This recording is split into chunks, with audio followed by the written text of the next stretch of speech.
Good morning, I'm Nivareti Manu, and this is your morning news fix for Tuesday, 2nd of September.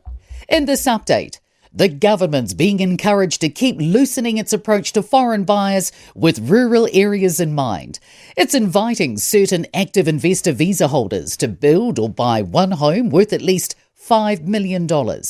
Hyatt Consulting Principal Consultant David Hyatt says this offers great opportunities for the likes of Auckland and Queenstown, but he says there's still a gap for other regions where there's a lot of property valued below $5 million available.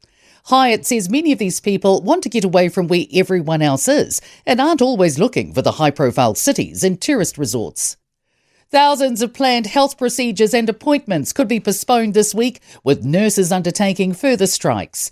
More than 36,000 nurses' organisation members are striking from 7 to 11 this morning and again on Thursday. Nurses claim Health New Zealand hasn't made any efforts to address unsafe staffing levels. Health NZ says that the action could disrupt treatment, services and care over the entire week, especially for patients with non-urgent needs. But it says hospitals and EDs will be open and care will still be given to those who need it. New Zealand has one of the most complex governments in the world. That's according to a new report from the New Zealand Initiative, which says our 81 ministerial portfolios are undermining good government. It's calling for a cabinet cull, including creating senior and junior ministers and reducing portfolios to 20 or less. At least 800 people are believed dead and nearly 3,000 have been injured in a strong quake in eastern Afghanistan. The death toll is expected to rise much higher as entire villages are reportedly destroyed.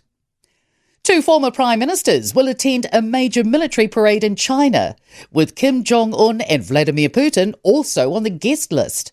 John Key and Helen Clark will attend the event at Tiananmen Square, marking 80 years since China defeated Japan in World War II. China calls that conflict the World Anti-Fascist War. Chinese President Xi Jinping will speak to the audience, which will include 20 current and former leaders and other diplomats from around the world. Our largest ever North Island Tourism Alliance is just getting started as they work to win over Australian travellers this week. More than 70 tourism operators are attending events in Sydney today and Melbourne tomorrow under the partnership Kiwi North.